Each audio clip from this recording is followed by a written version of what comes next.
आज घडीला आणखी एक मोठी आणि महत्त्वाची बातमी ती म्हणजे संतोष देशमुख यांच्या हत्येचे फोटो समोर आल्यावर महाराष्ट्र जरी हळहळला आणि संतापाची लाटही पसरली, आता असाच संतापजनक प्रकार हा जालना जिल्ह्यात घडलेला आहे।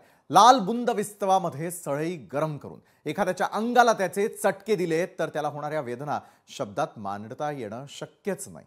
पाहुयात माणुसकीला काळीमा फासणारा आज घडीभरातला दुसरा आणखी प्रकार।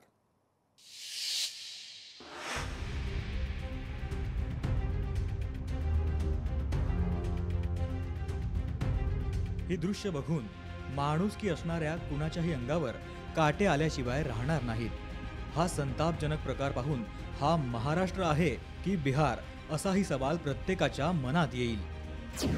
अर्धनग्न करून गरम लालबुंद सळईने चटके। जालन्याच्या अनवा गावातला संतापजनक प्रकार। शेतीच्या वादातून माणुसकीला काळीमा फासणारी घटना। हे आहे जालन्यातील अनवा गावातील कैलास बोराडे। ते सध्या असहाय्य वेदना भोगत रुग्णालयात उपचार घेत आहेत। विस्तवात लोखंडी रॉड गरम करून अर्धनग्न करून त्यांना अमानुष मारहाण करण्यात आली आहे। या घटनेनं संपूर्ण महाराष्ट्र हादरलाय। शेतीच्या जुन्या वादातून हा प्रकार घडल्याचं सांगितलं जातंय। धक्कादायक म्हणजे या अमानुष मारहाणीचा व्हिडिओ बनवत तो सोशल मीडियावर व्हायरल देखील करण्यात आलाय। मला माझ्या भावाचा पाठिंबा आहे म्हणे पुरेपूर। काय टोकतो मी पैशावर मी चांगले तोंड बंद करू शकतो म्हणे। तू काय रे म्हणे, चिल्लर म्हणे, तू चिल्लर, तुझ्याकडे काय आहे म्हणे, तू पुरं एकूण टेकून बी मै बरोबरी करू शकत नाही। सोबत लोक उभा होते त्यांनी तुम्हाला वाचवायचा प्रयत्नच नाही केलता त्यांनी, पण ते ऐकत नव्हता। येऊ या अमानुष मारहाणीबाबत 2 जणांविरुद्ध पोलीस ठाण्यात गुन्हा दाखल करण्यात आलाय। कैलास बोराडे यांच्यावर आधी घाटी रुग्णालयात उपचार सुरू होते, मात्र आता त्यांना छत्रपती संभाजीनगर येथील खाजगी रुग्णालयात हलवण्यात आलंय। हा सगळा प्रकार समजल्यावर उपमुख्यमंत्री एकनाथ शिंदेंनी फोन करून कैलास बोराडेंच्या प्रकृतीची विचारपूस केली। काय नाव त्याचं? नवनाथ सुदानदौड। त्याचा भाऊ होता एक भागवत सुदानदौड। तो मारायला तो होता ना?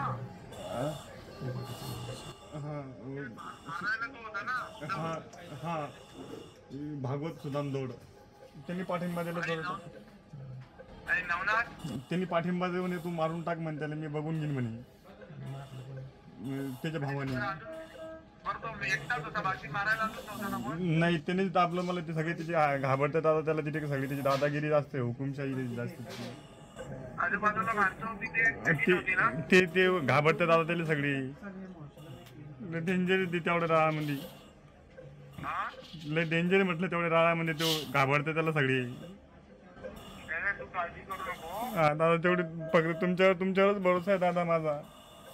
अरे मी आता एसपी शी पण बोललो। हो दादा हो, मला मदतच हवी दादा।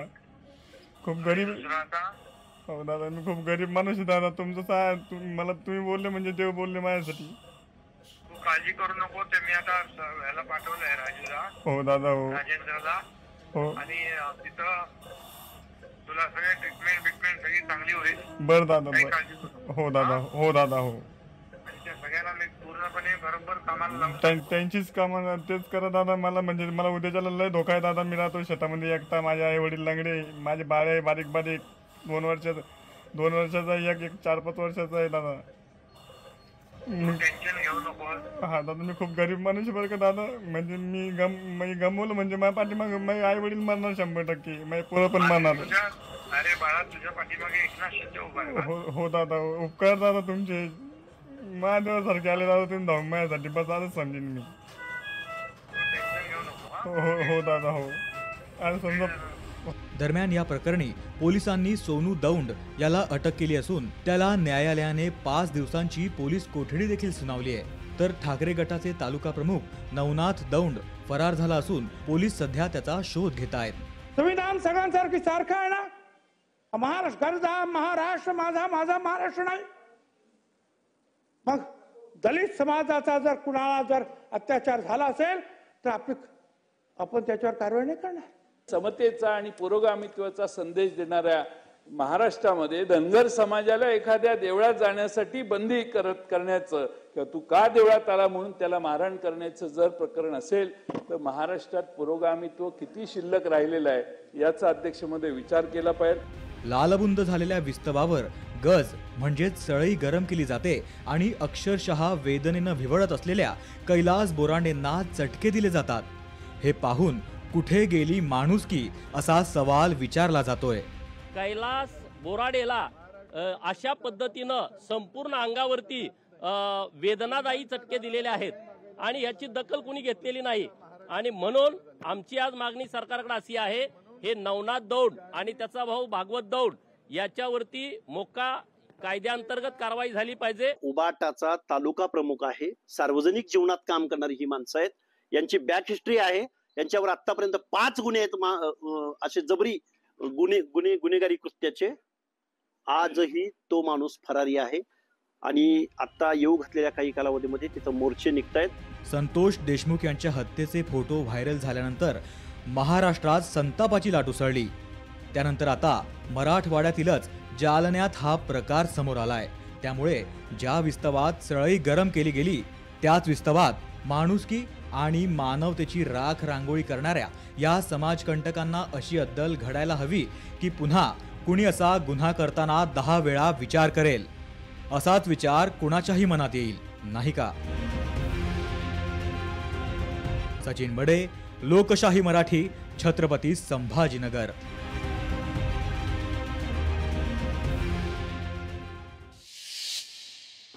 या संपूर्ण प्रकरणामध्ये जे पीडित आहेत कैलास बोराडे हे आपल्यासोबत अगदी काही क्षणामध्ये जोडले जाणार आहे। त्यांच्याशी बोलण्याआधी मात्र घडल्या प्रकारासंदर्भामध्ये मराठा नेते आणि आंदोलक स्वतः मनोज जरांगे पाटील आपल्यासोबत जोडले गेलेत। मनोज जरांगे पाटीलजी, मराठवाड्यातलं भय नेमकं कधी संपणार आहे? एक प्रकरण संपतं तो दुसरं प्रकरण लगेच समोर येताना दिसतं। यामध्ये तर आणखी माणुसकीला काळीमा फासण्यात आलेला आहे। थेट गरम सळईनं देण्यात आलेल्या वेदना, कधीपर्यंत हे सगळं असंच सुरू राहणार आहे? कधीपर्यंत या गोष्टींना आळा बसणार आहे? मनोज जरांगे पाटील, माझा आवाज आपल्यापर्यंत येतोय मनोजजी? नाही, आता आवाज आलाय आपल्याला। मी प्रश्न पुन्हा एकदा विचारतो। मोबाईलवर येतोय का? येत नाही। निश्चितच आहे, मी पहिले प्रश्न विचारतो, त्यानंतर आपण तांत्रिक बिघाड जो तो सुधारण्याचा प्रयत्न करू। मात्र ज्या प्रकारची ही संपूर्ण घटना घडलेली आहे, माणुसकीला पुन्हा एकदा काळीमा फासण्यात आलेला आहे। मराठवाड्यातलं भय कधी संपणार? अवघड आहे।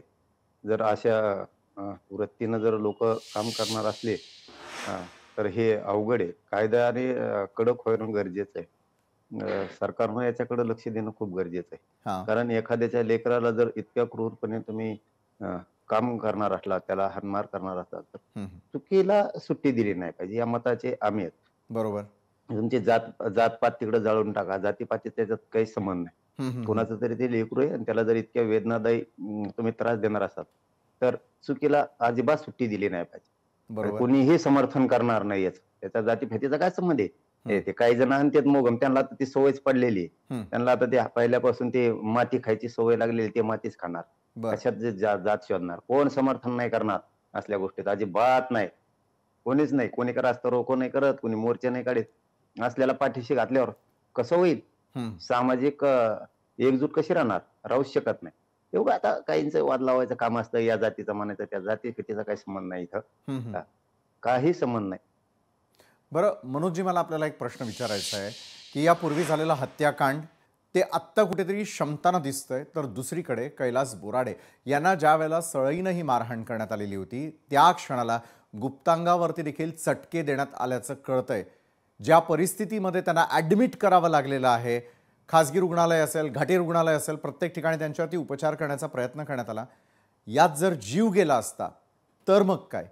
पोलिसांचा त्या ठिकाणी वचक असायला हवाय, कुणाही बरोबर हे घडायला नको। काय वाटतंय आपल्याला? बरोबर, अवघड आहे। हे लक्ष देणं खूप गरजेचं आहे आणि सरकारचा बी दाब असणं खूप गरजेचं आहे या अशा गोष्टीवरती। कोणालाही सगळ्यांची चूक शोधली पाहिजे, चूक नेमकी काय, आणि अजिबात सोडलं नाही पाहिजे। चुकीचं समर्थन करायचं संबंधच नाही ना। बरोबर, चुकीचं समर्थन करायचा संबंधच नाही, कोणी करू। आमच्याकडून तर आयुष्यात नाही होणार आहे, त्याच्यात जातपात तर शोधलीच जाणार नाही. हे बरं. नेत्याला काही काम नाही, यांना मात्या खायच्या सवय लागल्यात पहिल्यापासून. ते लगेच जातीचं नाव घेणार, फोटो दाखवणार, हे केलं ते केलं. अरे ते लेकरू आहे रे, त्याला कशाला जात चिटकेदार. आणि त्यांचं आणि आमचं कधीच काही नाही होणार. किती प्रयत्न केले केविलवाना प्रयत्न वाद लागायचा, हा हा अजिबात होणार नाही. एक रक्ताचे एका जीवासारखे राहणार. उगाच जात दाखवितेत, या जातीचा तो असल्यामुळं. काही माती खाणारे नेते मुद्दाम फोटो दाखवितात की या जातीचा असल्यामुळे या जातीनं मारलं. हा हा अरे जरी या जातीनं त्या जातीला मारलं असलं तर समर्थन आयुष्यात करणार नाहीत, तसे संस्कारच नाहीत आमच्यावर, कधीच नाही होणार. आणि आमच्यात कधी वाद तुमची इच्छा आहे हम्म. वाद व्हावा म्हणून, पण कधीच होणार नाही. शेवटी ते लेकरू आहे कोणाचं तरी, त्याला वेदना झाल्यात मरणाच्या. त्याच्या जातीचा संबंध नाही, कोणीच समर्थन नाही करणार. बरोबर आहे. शिक्षाच झाली तुम्ही पाहिजे. जरी समर्थन करत नसले तरी देखील काही जणांनी मात्र यामध्ये जातीचा उल्लेख केलेला होता. धनगर समाजाचा हा व्यक्ती असल्यामुळे त्याच्यावरती हा अन्याय करण्यात आलेला आहे आणि तमुक एक जातीकडून हा अन्याय त्यांच्यावरती करण्यात आल्याचा थेट आरोप करण्यात आलेला होता. यामध्ये कितपत सत्यता आहे? एकजुटीची वीण जी आहे ना ती विस्कटायची यांना. किमान या राज्यात धनगर मराठ्याचा कवच काय नाही हा. होणार. कुणी किती तेल टाका म्हणा, तुम्ही किती तेल टाका, कधीच नाही होणार. यांना केविलवाना प्रयत्न करायचा आहे. बरं. धनगर मराठा असा वाद झाला पाहिजे, कधीच होणार नाही. कारण धनगर एक संस्कारी समाज आहे. ते कधीच असे बाकीच्या लोकांसारखे आडमुठे वागत नाही कधीच. त्यामुळे मराठा आणि धनगराचं कधीच होणार नाही. आता बरं. काय काय दाखवतात फोटो, विधानसभेत नाटक करते, माती खायची सवय लागलेली. पण एक जीव एक रूप राहणार सगळे, काहीच होणार नाही. कोणीच समर्थन करणार नाही, अजिबात नाही करणार. चूक केली शिक्षाच व्हायला पाहिजे त्याला. अजिबात नाही, कोणी समर्थन नाही करणार. काय संबंध समर्थन करायचं? एखाद्याच्या लेकराला मारता आणि समर्थन करायचं? मराठ्यांकडून तर होऊच शकत नाही समर्थन त्याचं. पण ज्या वेळेला विधानसभेमध्ये हे वक्तव्य स्वतः छगन भुजबळांनी केलेलं होतं, त्यानंतर आणखी एक आरोप झाला की असलेला कार्यकर्ता जो त्यामध्ये गुन्हेगार आहे, एक फरार आहे आणि एकाला पकडण्यामध्ये यश आलेलं आहे, ते लोक आपल्यासोबत असल्याचा, आपले समर्थक असल्याचा जो आरोप आहे, त्या आरोपांविषयी काय सडेतोड उत्तर देणार आहात मनोजजी? दुसरं काय येणार आहे हो यांना दादा?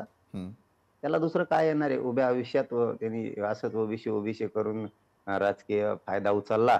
त्याला फक्त वाद व्हावं वाटते, बाकी काही नाही. त्याला वाटतं वाद व्हावात हमेशा, धनगर मराठ्यात लागाव. कारण ही एक विचारी जात आहे दोन्ही, मराठा धनगर प्रेमान राहत आहेत. हे होतंय यांच्यात चिघळलं पाहिजे, यांच्यात वाद लागले पाहिजेत, यांच्यात एकजूट नाही राहिले पाहिजे, एक विचार नाही राहिला पाहिजे. या उद्देशानं मग त्याचा राजकीय फायदा होतो ना, म्हणून बोंबलतं ते बोंबल. त्याला काय काम आहे दुसरं? त्यांनी उभ्या आयुष्यात तेच केलं. आज त्यांनी 50 वर्ष झाला असेल ते राजकारणात, त्याला दुसऱ्या आयुष्यात काही आलेलं नाही. एवढ्याच गोष्टी आलेल्या आहेत त्याला. तेल टाकायचं, काडी लावायची आणि पेटून द्यायचं, मोकळ व्हायचं. अरे समर्थनच कोणी करत नाही. जातीचा उल्लेख करायचा तुला कोणी सांगितलं पेटून द्यायचं? समर्थन केल्यावर ठीक आहे, कोणी समर्थनच करत नाही. सगळे त्यांच्या वेदनेशी सहमत आहेत, त्यांच्या वेदनेबरोबर आहेत, त्यांच्या दुःखांबरोबर आहेत सगळेजण. कोणी समर्थन करत नाही. बरोबर आहे मनोज जरांगे पाटीलजी. करत नाही. सध्या आपली प्रकृती अस्थिर असल्या कारणामुळे तुमच्यावरती उपचार सुरू आहे. मात्र जर तब्येत व्यवस्थित झाली तर कैलास बोराडे यांची तुम्ही भेट घेणार का? त्यांच्यासोबत नेमकं काय घडलं हे जाणून घेण्यासाठी तुम्ही पुढाकार घेणार का? त्यांच्यासोबत उभे राहणार का? मग कमवून नाही राहणार आम्ही. आता ते नंबर मोगाशी सुद्धा शोधायचा प्रयत्न केला पोरांनी. येणार इथं संभाजीनगरला कुठल्या हॉस्पिटलला ते आहेत असं कळालेलं आहे. हो, आम्ही फोन लावून तरी त्यांना फोनवर विचारणार. सुट्टी झाल्याच्या नंतर जाणार सुद्धा. नाही सुट्टी झाली तरी जाणार. अरे आमच्यात माणूस की जिवंत आम्हाला असलं नाही येत राव. मग आम्ही खेड्यातले पोर आहेत. इतके आम्हाला ते या बोटर थुका नाही आणतायत. आम्ही तसे इतके भंगार विचाराने नाही वागत. शेवटी गरीबाचं लेकरू आहे. आपण प्रत्येकाच्या मदतीला उभा राहिलं पाहिजे, प्रत्येकाच्या सुखदुःखात धावून गेलं पाहिजे. हे संस्कारातले खेड्यातले लोक ते छक्के पंजाने खेळतात आम्हाला त्या राजकारणा लोकांसाठी. चेतून द्यायचं आणि मोकळं व्हायचं. इथं कोणी समर्थनच करणार नाही ना. बरोबर. कोण समर्थन करत नाही, कोणी काय मोर्चे काढत नाही आरोपीच्या बाजूनं, कोणी काय रास्ता रोको करत नाही. चूक मग तो कोणाचा चूक. बरं मनोज जरांगे पाटीलजी, तुम्ही जर एक पाऊल पुढे टाकण्यासाठी तयार आहात तर लोकशाही मराठी कैलास बोराडे यांचा नंबर संपर्क आपल्यापर्यंत निश्चित करून देईल आणि त्यानंतर तुमच्या संपर्कातून त्यांच्याशी बोलणं शक्य होत असेल तर ते निश्चित घडावं. आणि घडल्या प्रकारचं समर्थन करत नाही हे तुम्ही पुन्हा एकदा सिद्ध केलेलं आहे. धन्यवाद मनोज जरांगे पाटील, तुम्ही आमच्यासोबत जोडला गेलात आणि या महत्त्वाच्या विषयावरती सविस्तर चर्चा केलीत त्यासाठी. ब्रेकवर जाण्याआधी आपण मनोज जरांगे पाटील यांच्याबरोबर चर्चा करत होतो की मराठवाड्यातलं भय नेमकं कधी संपणार. मात्र या भयाचं कारण काय, तर कैलास बोराडे यांच्याबरोबर घडलेला अमानुष प्रकार, गरम सळईनं त्यांना देण्यात आलेल्या वेदना. याच घडल्या प्रकाराबद्दल ज्यांच्यासोबत ही घटना घडलेली आहे ते पीडित स्वतः कैलास बोराडे प्रत्यक्ष आपल्यासोबत या क्षणाला जोडले गेलेले आहेत. कैलासजी, स्वागत तुमचं. मात्र कैलासजी, तुमच्यासोबत त्या दिवशी नेमकं काय घडलं, जो व्हायरल व्हिडिओ आम्ही पाहतोय त्याच्या मागचं सत्य कैलासजी आम्हाला तुमच्या तोंडून ऐकायचं. त्या दिवशी म्हणजे त्यांनी सर मला जुने वादावून मारलं सर. जुने वादावून मला त्यांनी त्याशी तिथं मंदिराच्या परिसरामध्ये रात्री 9-10 वाजेच्या दरम्यान चटके दिले, मारलं. तर जुना वाद म्हणजे असा होता सर, त्यांनी पाईपलाईन करत होता आमच्या रस्त्याने. मेन रस्त्यामध्ये मी म्हटलं, भाऊ तू आमचा रस्ता का उकरून आम्ही कसं वापरा रात्रीचं. तर ते म्हणे की तुला काय घ्यायचं आहे म्हणे, एवढ्याशी कोणीच बोलत नाही, तूच का बोलतोय म्हणे. मी म्हटलं दादा आम्ही रात्री बेरस्त्याचं येतो, म्हटलं पडू शकतो म्हटलं चारीमध्ये एका बाजूला. जाय म्हणे, तुला शिवीगाळी केली त्यानं म्हणे जाय म्हणे, तुझं काम कर म्हणे. म्हणलं दादा पण आम्ही रात्रीचं पडू, आम्ही रात्री लेकरं बाळ मोटरसायकल घेऊन येतो. नाही ऐकलं दादा त्यांनी म्हणे, त्याने मला तोंडावर बुक्का मारले, 1-2 शिवीगाळी केली, खाली पाडलं, माझ्या छातीवर बसला होता तो. म्हणे तुला ह्याच JCB खाली गाडून टाकीन म्हणे मी इथं चारीमध्ये, अवकतीत राहा म्हणे तुझ्या. मग मी म्हटलं बाबा चला म्हटलं आपण हे विला, कारण माझी बारीक 2 बाळी, म्हटलं इथं थांबून काही फायदा नाही आपला, हे मारून ना म्हटलं आपल्याला करू कर, कारण की त्या राळामध्ये तिची खूप चालती आहे पैशामुळं, मी गरीब आहे दादा. मग तिने मला तिथून मी तिथून पळ काढला, समजा पळून गेलो. मी तिथून पळून गेलो, मग घरी गेलो. माझं 1-1.5 महिन्या अगोदरची ही गोष्ट घटना घडलेली पाईपलाईनची. महाशिवरात्री दिवशी मी सकाळी तिथं मंदिरावर गेलो, मंदिराच्या परिसरात मी आम्ही साबुदाणा भिजू घातलेला होता सर्व मित्रांनी. म्हटलं आपण साबुदाणा खिचडी करू, लोकांना प्रसाद म्हणून वाटू, फराळाचं म्हणून. मग आम्ही केलं बी सकाळी, मी स्वतः बी खाल्ली, तिथं परिसरात वाटली सर्वांना. 1-1.5 किलो साबुदाणा, 1-1.5 क्विंटल होता तो. मग आम्ही तिथून मी चालले गेलो. मग दुपारच्या नंतर म्हटलं आपण संध्याकाळी येऊ इथं भाजी थोडं साफसफाई करावा. मग मी सिद्धेश्वर बाबा, आमची सिद्धेश्वर बाबाची धोत्र्याला यात्रा आहे, धोत्र्याच्या बाबाची. मग मी तिथं गेलो, तिथं पालखीमध्ये आम्ही थोडंफार नाचलो नुसलो. मग मी म्हटलं चला आता आपण, इथलं पालखी झाली, आपली पालखीचं दर्शन वगैरे केलं. मी म्हटलं चला आता आपण आपल्या महादेवाची सेवा करायला परत आपल्या गावी. मग मी तिथून आलो तर मी माझा आलो तर म्हटलं आपण आता साफसफाई करू तिथे संध्याकाळच्या टायमाला चालल्या जातो. तो तिथं येईल होता सर्व फॅमिली वगैरे ते घेऊन. तिथं मंदिराच्या परिसरामध्ये माझा ते आतमध्ये गाभाऱ्यात असल्यामुळं मी बाहेर बसलो नंदीपाशी बसलो. म्हटलं हे निघतील, मग नंतर आपण आतमध्ये जाऊन दर्शन करू. ते दबदबा असल्यामुळे आपल्याला जास्त बोलता नाही येत त्याच्या मधात. मी नंदीचं दर्शन गेलं. मी गेलो समोर, मी म्हटलं हे काही येत नाही लवकर बाहेर, अभिषेक काही करत होते ते. मी आतमध्ये म्हटलं आपण दुरून दर्शन करून चालल्या जाऊ म्हटलं. मग त्यांनी मला काय म्हटलं आतमध्ये जाऊ नको म्हणे, शिवीगाळी केली आणि आतमध्ये जाऊ नको म्हणे. आमच्या बया आतमध्ये बसले. म्हटलं मला काय घ्यायचं, मला दुरून दर्शन करू ते, मी चाललो. तर त्यांनी ऐकलंच नाही. त्यांनी ऐकलं नाही, माझ्या हाताला खेचलं जोऱ्यानं आणि लोटलं तिकडी. त्यांना म्हणजे त्याचा प्लॅनच होता मला मारायचा पक्का. त्यांना पहिलेच ते रॉड जे आहे ना, त्या आम्ही जे साबुदाणा केला त्या उल्लंघनामध्ये, आमच्याकडे उल्लंघन म्हणतात चुलीला त्या मोठ्या, त्या कोळशामध्ये त्यांना पहिलेच रॉड गरम करून ठेवलं. ते 4-5 ते यू साईडच्या होत्या त्या त्यानं 2 त्याच्यामध्ये टाकून ठेवल्या होत्या. ते 4 झाल्या त्या यू साईडच्या असल्यामुळे. तर ते त्याच्यामध्ये त्यांना टाकून ठेवल्या होत्या पहिलेच. मग ते मला काही कल्पना नाही त्याची की याने त्याच्यात टाकून ठेवले म्हणून. तिथं ओढत नेलं. मग तिथं त्यानं मला थोडीफार शिवीगाळी केली. त्यानं मला ते रुमाल होता त्याच्या गळ्यापाशी ढवळा, त्यानं माझ्या गळ्याला लावला. म्हणे तुला अशा शिवीगाळी केल्या आणि म्हणे तुला माहिती आहे म्हणे मी सुदामदौडचा भाऊ आहे, नवनाथ सुदामदौडचा भाऊ आहे, तुला पहिले पण सांगितलं मी भागवत दौड बोलतोय म्हणे, तुला म्हणजे मी मारून टाकू शकतो म्हणे आता बी. म्हटलं कसं काय मारशील म्हणे. मग त्यानं माझे कपडे फाडले आणि तशी सगळी काढली दादा, माझ्या पोटाला डायरेक्ट त्यानं अशी खोचली. खोचत असताना मी हातानं तशी धरली ती तर रॉंग अशी बाजूला केलं तसं ती जागीच माझ्या इथं बाजूला अशा ह्या इथं बाजूला करत असताना दादा हे इथं समोर खोसत होता इथं हे बॅक साईडला इकडे गेली. मग ते असे मी धरल्यामुळं मग खाली गेले तर मग मी खाली पडलो तर त्यांनी मला क्रूरतेनं ते जसं एक काढायचा एक लावायचा मग त्याने मला एका मागे एक चटकी त्याने चालू केली. मग मी देवाचं नाव घेतलं महादेवाचं. बरोबर. कैलासजी, आपल्याबरोबर झालेली आपबीती तमाम महाराष्ट्रातल्या नागरिकांनी आत्ताच पाहिलेली आहे. तुमच्याकडे मी पुन्हा एकदा येईल, मात्र या संदर्भात अधिक चर्चा करण्यासाठी वंचित बहुजन आघाडीचे प्राध्यापक किसन चव्हाण जोडले गेलेले आहेत. भाजपचे आमदार गोपीचंद पडळकर देखील आपल्यासोबत आहेत. गोपीचंद पडळकरजी, मी आपल्याकडे येईल. कैलास बोराडे यांच्याबरोबर काय घडलं ते आपण पाहिलं. मराठवाड्यातला एक प्रकार संपत नाही त्यावेळेला दुसरी घटना समोर येत असल्याचं आपल्याला सातत्यानं पाहायला मिळतं.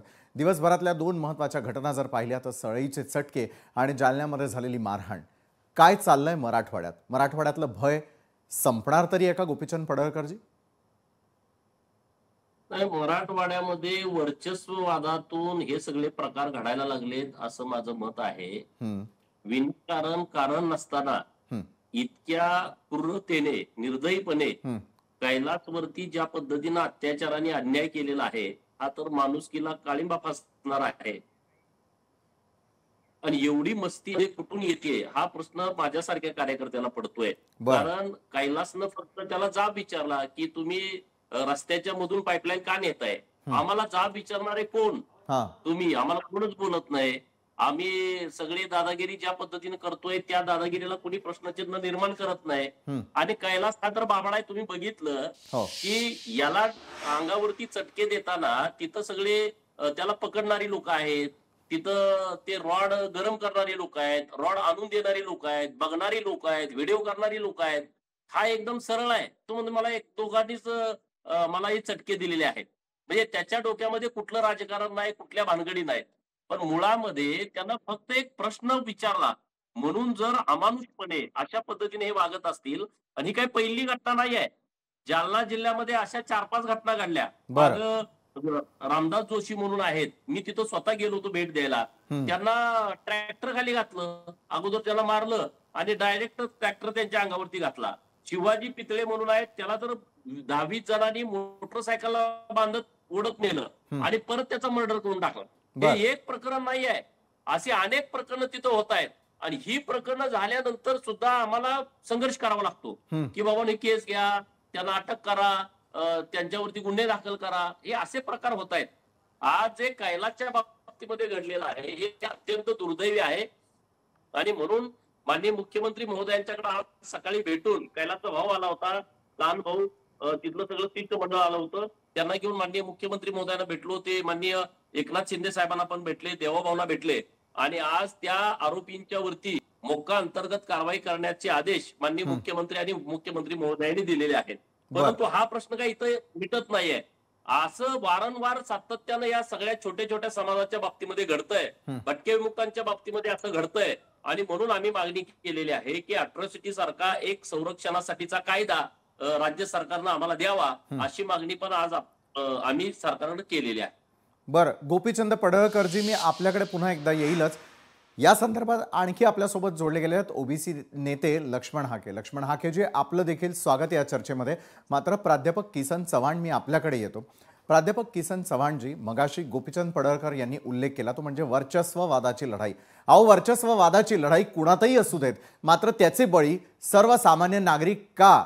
कैलासजी यांना आपण विव्हळताना पाहिलं, कैलासजी यांच्यावरती सुरू असलेले उपचार आपण पाहिले, त्यांनी ज्या भाबडेपणानं त्यांना झालेल्या जखमा देखील दाखवण्याचा प्रयत्न केला.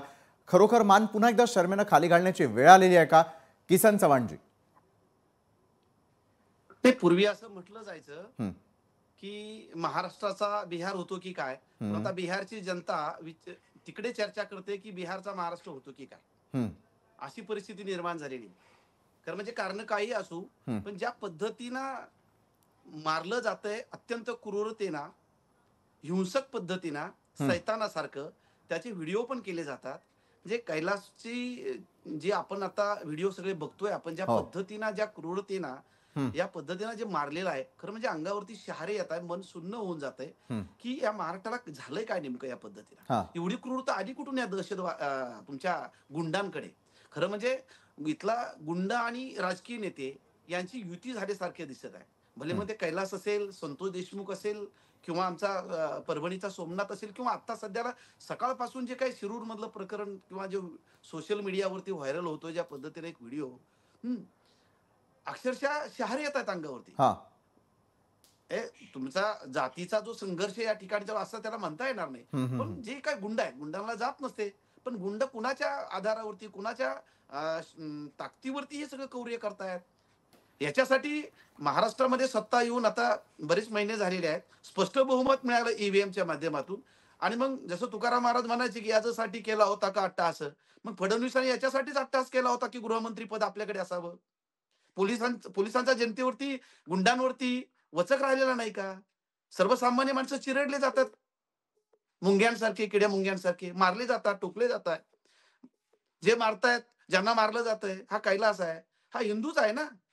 मग इथे तुम्ही बांगलादेशमध्ये हिंदूंवरती जे अत्याचार झाले, अल्पसंख्याक हिंदूंवरती, तेव्हा तुम्ही गळे काढता, तेव्हा मोर्चे काढताय तुम्ही. आणि इथल्या हिंदूंवरती दिवसाढवळ्या या पद्धतीनं मारलं जातंय. मग त्याला सळ्याने टोचलंय. खरं म्हणजे ती किती दहशत आहे तेच कैलासला टोचलं नाही. बरं, या दहशतीला पोहोचणारे नेमके कोण, या संदर्भातला प्रश्न मला लक्ष्मण हाके यांना करायचा आहे. प्राध्यापक किसन चव्हाण, मी आपल्याकडे येईलच, मात्र लक्ष्मण हाकेजी, तुम्ही स्वतः गेलेला होता, त्यांची भेटही घेतलेली होती. ज्या प्रकारच्या जखमा कैलास यांनी आत्ता देखील दाखवण्याचा प्रयत्न केला तो महाराष्ट्राला न दाखवण्यासारखा आहे. अक्षरशः अंगावरती काटे येताना दिसतात. लक्ष्मण हाकेजी, तुम्ही गेलेला होतात, काय नेमकं त्या ठिकाणी पाहिलं? आमदार गोपीचंद पडळकर देखील त्यांनी मुख्यमंत्र्यांपर्यंत जरी ही गोष्ट पोहोचवलेली असली तरी आता सगळं काही आपल्या राजकारण्यांच्या हाती आहे. जे आमचे लोकप्रतिनिधी आहेत त्यांच्याकडनं अपेक्षा नाही ठेवणार तर कुणाकडनं ठेवणार? लक्ष्मण हाके. खरं तर स्टार्ट पासून आजपर्यंत या प्रकरणा संदर्भात मी जालना जिल्ह्यातल्या भोकरदन तालुक्यातल्या उनवा गावामध्ये तिथं गेलेलो आहे. तिथली परिस्थिती पाहिली, तिथलं ते मंदिर पाहिलं, ते घर पाहिलं, आणि त्या आरोपीची जाण्या येण्याचा रस्ता, त्या रस्त्यावरतीच ह्या आपल्या माणसाचं घर आहे, कैलास बोराडेंचं. आणि त्या माणसाची बॅक हिस्ट्री अशी आहे की त्या माणसाचे इतरांवरती हल्ले करत असताना कुऱ्हाडीचे व्हिडिओ आहेत 1 महिन्यापूर्वीचे. हा जो माणूस आहे यांनी नवनाथ बोराडेंना जीवे मारण्याचा प्रयत्न केलेला आहे. कारण त्याच्या हातामध्ये त्यांच्या ज्या वेदना आहेत पार्श्वभागामध्ये मी स्वतः डोळ्यानं बघितलेल्या आहेत. 2 दिवस आम्हाला या गोष्टीची झोप लागलेली नाही या गोष्टीवरती. मग तिथं गेल्यानंतर परत त्या आरोपीच्या भावानी जो व्हिडिओ बनवून पाठवलेला आहे, हा उद्धव बाळासाहेब ठाकरे गटाचा तालुका प्रमुख आहे. राजकारण जाऊ द्या बाजूला, राजकारण बाजूला जाऊ द्या, पण हा माणूस सार्वजनिक जीवनात काम करणारा माणूस व्हिडिओ बनवतो अशा पद्धतीचं कृत्य करत असताना मला वाटतंय या महाराष्ट्रामध्ये अशा पद्धतीचंच एक कृत्य लातूर जवळ माऊली सोट नावाच्या धनगर समाजाच्या तरुणाच्या बाबतीमध्ये घडलं. फक्त वरचं डोकं सोडून डोक्याच्या खालचा सर्व भाग भोगा केलेला होता. ज्या सुप्रिया सुळे बीडमध्ये जातात, गेलं पाहिजे, त्यांनी अन्यायाविरुद्ध आवाज उठवला पाहिजे. त्याच भोर तालुक्यामध्ये विक्रम गायकवाड नावाचा नवबौद्ध तरुण, त्या नवबौद्ध तरुणाच्या प्रायव्हेट पार्टवरती 22 वार करून, त्याचं कारण काय तर मराठा समाजातल्या PSI तरुणीशी या तरुणानं लग्न केलं. हा तरुण UPSC ची मेन्स परीक्षा देणार होता. त्या प्रकरणाकडे महाराष्ट्रातल्या कुठल्याही नेत्याला वेळ नाही, त्याच्यावरती आवाज उठवायला वेळ नाही. ते झालं विक्रम गायकवाडांचं भोर तालुक्यातलं सुप्रिया सुळेंच्या मतदारसंघातलं, त्याच्यावरती आम्ही बोललो. आणि आज एक भोसले नावाच्या धसांच्या कार्यकर्त्यानं एका भिल्ल पारधी समाजातल्या तरुणाला जे काही पायावरती मारहाण केलेली आहे, म्हणजे दलितांच्या, ओबीसींच्या, भटक्यांच्या लोकांना, संतोष देशमुखांच्या हत्यारांना गुन्हेगारांना शिक्षा झाली पाहिजे, यामध्ये दुमत असण्याचं कोणतंही कारण नाही. आम्ही सामाजिक जीवनात काम करणारी माणसं आहोत. परंतु बाकीच्या प्रकरणांकडे मीडियानं लक्ष द्यायचं नाही, लोकप्रतिनिधींनी लक्ष द्यायचं नाही, सुप्रिया सुळेंनी लक्ष द्यायचं नाही, शरद पवारांनी लक्ष द्यायचं नाही, इथल्या प्रशासनानं लक्ष द्यायचं नाही, आणि सिलेक्टिव्ह एखाद्या प्रकरणामध्ये लक्ष दिलं पाहिजे. त्यामध्ये दुमत असण्याचं कारण नाही. पण मग दलितांना वेदना नाहीत का? ओबीसींना, भटक्यांना वेदना नाहीत का? लक्ष्मण हाकेजी, माध्यम तेवढी संवेदनशील आहे म्हणूनच आपण आज यावरती चर्चा करतोय सर्व मान्यवरांबरोबर. मात्र कैलास बोराडे सुद्धा आपल्या बरोबर आहेत. कैलासजी, हे सगळं घडण्यामागचं नेमकं कारण काय होतं आणि घडवणारे कोण होते? घडवणारे म्हणजे नवनाथ सुदाम दौड हा त्याचा मोठा बंधू, त्याच्या म्हणजे त्याच्यामुळं हे प्रकरण घडलं खास. कारण की त्यांच्याकडे पैसे खूप, म्हणजे त्यांना त्याला हिंमत दिली होती, तू कर बिंदास काही बी गुंडागिरी कुठं बी, तुला काही अडचण असली तर मी तुला पैसा लावायला तयार आहे कुठं पण, असं त्यांचं म्हणणं आहे. म्हणून त्यांना इतकी हिंमत बळ वाढलं पैशामुळं आणि ते हुकुमशाही असं करायला लागले तिथं गरीब दुबळ्यावर कोणावर. आणि ते जे बाकीचे होते ना तिथं भरपूर जण होते, ते दुरुनगण माझ्यावर का मारतो, पण त्याला ते सळये दाखवायचे, तुम्ही चुप बसा नाही तर तुम्हाला दाखवेन. ते बिचारे भक्तगण होते, त्याला वाटतं. आणि ते 2-3 गावाचे जण होते, ते म्हणजे जाऊ दे बाबा आपल्याला काय, तरी बी ते आरडाचेच, नको रे सोन्या कोण मारवला त्याला. त्याच्यामध्ये काय महादेवासारखा भक्त आला एक, कोणी माझ्यासारखा महादेव म्हणून धावून आला, त्यांनी ती शूटिंग काढली. त्या शूटिंगमध्ये माझा जो म्हणजे मला न्याय मिळू राहिला फक्त, बस हे माझं म्हणणं. न्याय मिळावा असं तुम्ही म्हणताय. तुम्हाला या प्रकरणी कुणाकडून नेमक्या अपेक्षा आहेत? उपमुख्यमंत्री एकनाथ शिंदेकडूनही तुम्हाला फोन आलेला होता, काय तुमचं संभाषण झालं?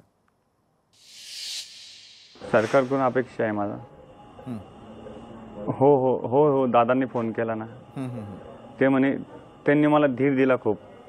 त्यांनी मला सांगितलं की बाळा तू काही चिंता करू नको. त्यांची पुरी हे लावलं म्हणे, त्यांचे लाईन जे आहे ना म्हणे, त्यांची पुरी प्रोसिजर केली म्हणे मी.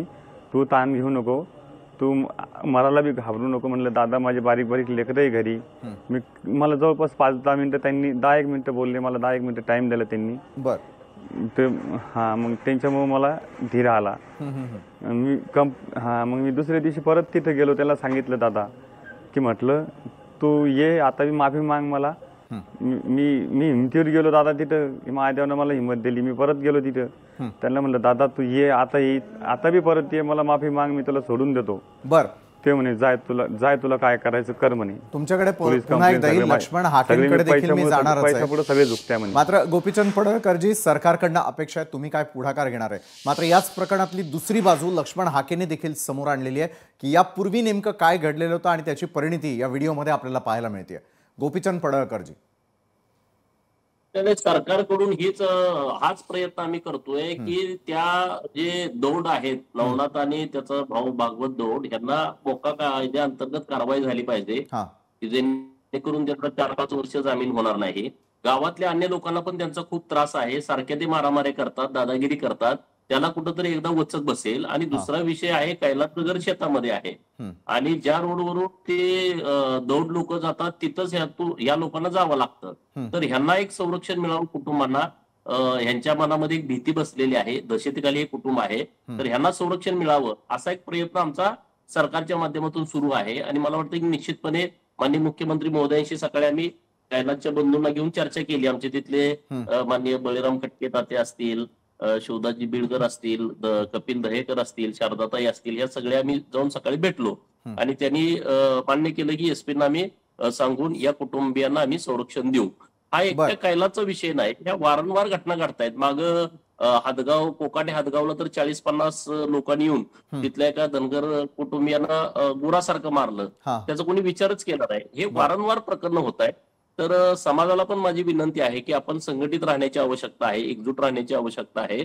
आणि जिथं कुठं असे काही प्रसंग घडतायत ते घडू नयेत यासाठी आपण जर संघटितपणे पुढे गेलो तर लोकांचं धाडस होणार नाही. अशी दादागिरी करणं, अशा पद्धतीचं क्रूर वागणूक देणं, असं धाडस होणार नाही. अशा पद्धतीचं आपण समाज बांधवांनी पण काळजी घेण्याची आवश्यकता आहे. आणि सरकार म्हणून आम्ही त्यांच्यावरती कठोर कारवाई होण्याच्या दृष्टिकोनातून आम्ही प्रयत्न करतोय आणि निश्चितपणे ते सगळ्या प्रक्रिया पूर्ण पडतील. बरोबर आहे. कैलास बोराडेंना त्यांचा प्रश्नाचं उत्तर मिळालं असेल. मात्र लक्ष्मण हाकेजी, आपण देशाच्या संरक्षणावरती बोलायला हवं, तर आज एकमेकांनाच संरक्षण देण्याची वेळ समाजामध्ये येऊन ठेकलेली आहे. समाजामध्ये वेगवेगळ्या जाती धर्मांमध्ये हे अशा प्रकारे तुटणं, वेगवेगळं होणं, हे आपल्याला परवडणार आहे का लक्ष्मण हाकेजी? परवडणारं तर अजिबातच नाही. पण एका गोष्टीकडे तुमचं लक्ष वेधू इच्छितो. हा जो आता कैलास बोराडे नावाचा जो तरुण आहे, त्याचा एक 8-10 वर्षाचा मुलगा आहे आणि तोच त्यांच्या शाळेमध्ये आहे. जो आरोपी आहे तो जिल्हा परिषदेचा माजी सदस्य आहे आणि त्याची शाळा आहे आणि त्या शाळेमध्ये या आपल्या कैलासचा मुलगा आहे तर तो मी ज्यावेळी घाटी हॉस्पिटलमध्ये सिव्हिल हॉस्पिटलमध्ये जायच्या अगोदर त्यानं माणसं तिथं पाठवलेली होती की तुझ्या मुलाचं 12वी पर्यंत शिक्षण आम्ही माफ करू, तुला आम्ही 2 लाख रुपये देऊ, हे आता हाके वगैरे बाहेर नाही येतील, ते राजकारण करतील आणि तुला आमच्या बरोबर राहायचंय, अशा पद्धतीची सेटलमेंट करण्याचा प्रयत्न हा जो जिल्हा परिषद उबाटा तालुका प्रमुख, उबाटा पक्षाचा तालुका प्रमुख आहे दौड, त्याची प्रचंड दहशत त्या भागामध्ये आहे. याच माणसाने त्याच्या भावानं हातामध्ये कुऱ्हाड घेऊन गावातल्या अल्पसंख्याक माणसांवरती तो जो कसा धावून जातो, कसा मारायला जातो, याचे पण व्हिडिओ आहेत. 5 गुन्हे या माणसाच्या अंगावरती आहेत. अशा दहशतीमध्ये त्या कुटुंबानं, विशेष म्हणजे हा जो कैलास बोराडे आहे त्याच्या वडिलांना पॅरालिसिसचा अटॅक आलेला आहे, म्हणजे एक हात आणि पाय निकामी आहे, आईचा एक पाय मोडलेला आहे आणि त्याच्या रस्त्यावरतीच या कैलासचं घर आहे. एवढं दहशतीखाली ते कुटुंब राहतंय आजही. आम्ही तिथं गेल्यानंतर DYSP ना घेऊन गेलो, मी तिथं PI ना घेऊन गेलो, गावातल्या लोकांच्या मध्ये पहिल्यांदा बैठक केली, पुन्हा त्याच्या घरी जाऊन बैठक केली. तर तिथली लोक प्रचंड असुरक्षित आहेत, भीतीच्या दहशत, या लोकांच्या दहशतीखाली आहेत. आणि असंच जर हे घडत राहणार असेल तर त्या मुलांचं काय, या कैलासच्या पत्नीचं काय, त्याच्या त्या वृद्ध आई वडिलांचं काय, आणि परत गरिबी, पत्र्याचं घर आहे. आणि हा जो कैलास आहे, हा कैलास महादेवाचा भक्त आहे, त्याला महाकाल म्हणतात. आणि तो महादेवाचा भक्त असल्या कारणानं महाशिवरात्रीच्या दिवशी मंदिराच्या गाभाऱ्यामध्ये 1-2 माणसं नाहीत, तुम्ही व्हिडिओ पहा सर्वजण, तिथं अनेक माणसं आहेत, व्हिडिओ बनवणारी लोक आहेत. यांना मोका खालीच यांच्यावरती कारवाई झाली पाहिजे. आणि यांची जी दहशत आहे, आणि विशेष करून हे जे गुन्हे घडलेले आहेत, या गुन्ह्यामध्ये व्हिडिओ चित्रीकरण करण्याचं जे काही एक काम करतायत, म्हणजे यांना कायद्याचा धाक नाही, यांना आपल्याला शिक्षा होईल, आपल्यावरती कारवाई होईल, याचं काहीच धाक नाही या मंडळींना.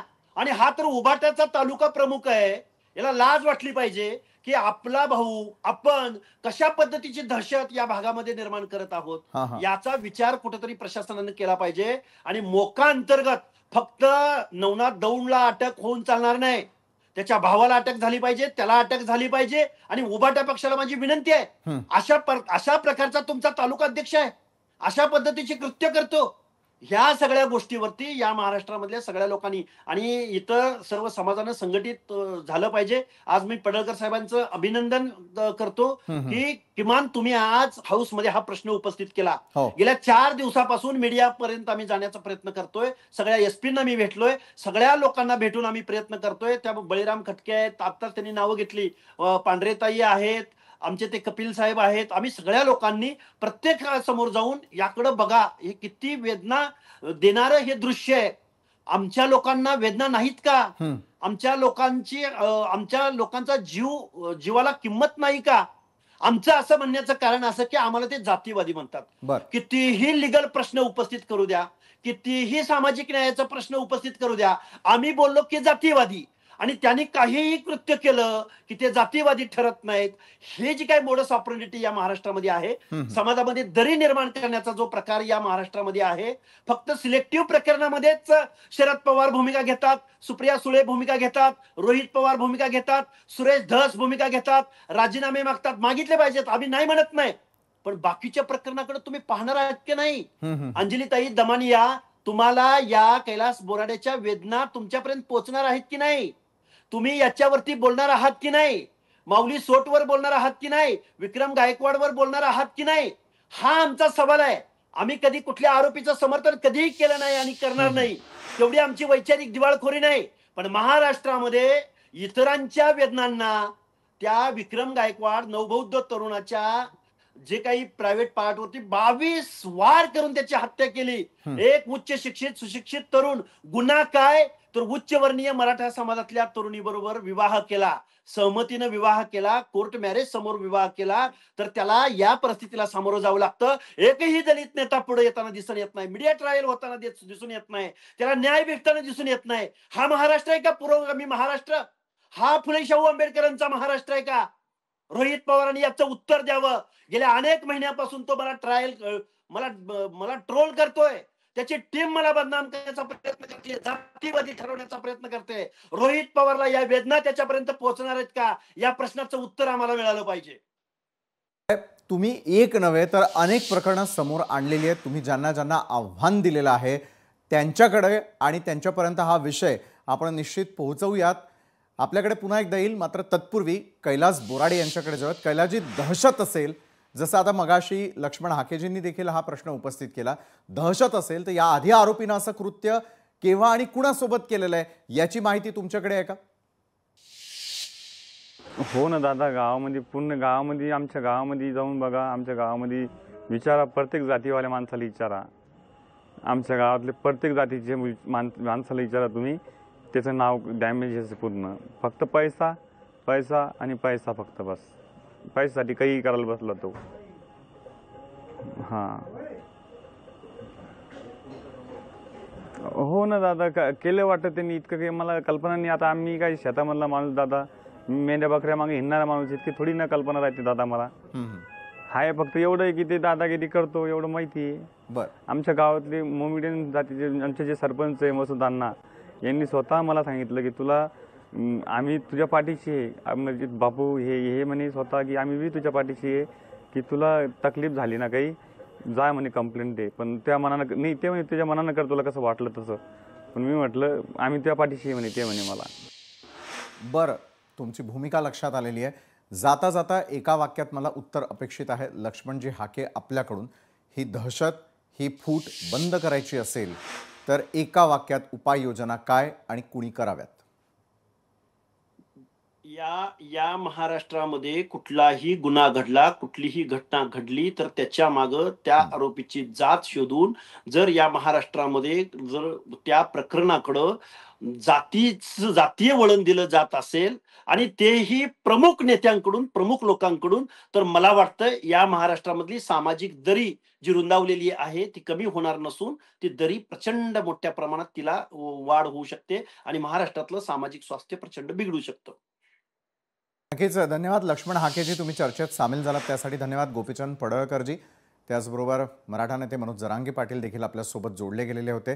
प्राध्यापक किसन चव्हाण आणि कैलासजी, धन्यवाद. तुम्ही या सर्व विषयावरती अधिक चर्चा केलीत त्यासाठी.